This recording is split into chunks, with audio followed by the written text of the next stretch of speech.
Hey guys, so we do have some new information in the Oninda Romelus case coming out of Texas. Remember, this is the woman who shot her four children, unaliving two of them on Saturday, October 4th. If you guys are unfamiliar with this case, just click the comment right there and it'll take you to part one where you can get yourself caught up before listening to this. So essentially, before law enforcement arrived on scene after Oninda called them to meet them at the gas station, she pumped $56 worth of gas in her vehicle.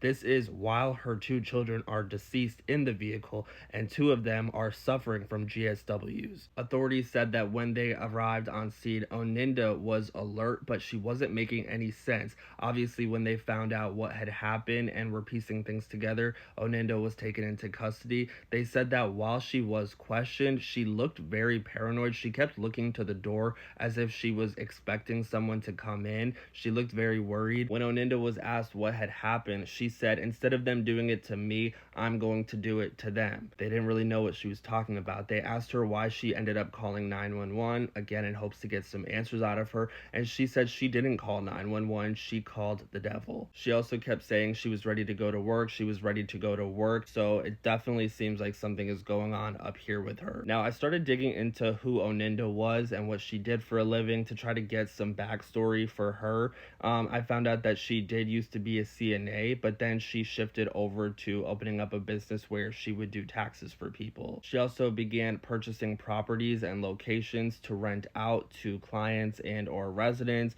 and then ultimately opened up a glam boutique. As you can see right here, this is video of her setting her glam boutique up. Oninda seemed to be very driven by luxurious, expensive things. She would often post videos of her at these fancy restaurants getting a lot of food. She would also post photos of designer bags, designer glasses, her huge closet. She would even post photos like this right here of herself holding wads of cash. Now, it seems like Oninda's oldest son was born when she was 17 years old. She had another child, I think, with that same partner, and then the two must have broken things off. A few years after, she started dating someone by the name of Tavoris Chappelle. It seems like the two of them had at least one, I think maybe two children together, but he ended up getting arrested back in 2022 for MURDER.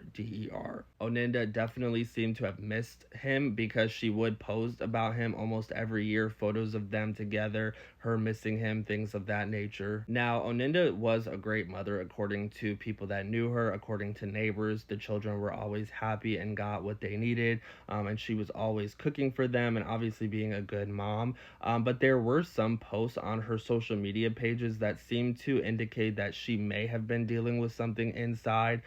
She would post on FB as well as on TikTok that she was dealing with, quote, something dark. On August 25th, 2025, she made a TikTok comment saying, "This Sunday's dinner was different. I didn't have much energy. I felt all over the place, but as a mother, I still had to get it together." So I'm not really sure what's going on with her. It definitely seems to be something internally and not something that she may have done in the right state of mind. I'm covering this case extensively, so as updates come out, I will be sure to share with you guys. So make sure you're following me. What are you guys thinking about all of this? Let me know in the comments.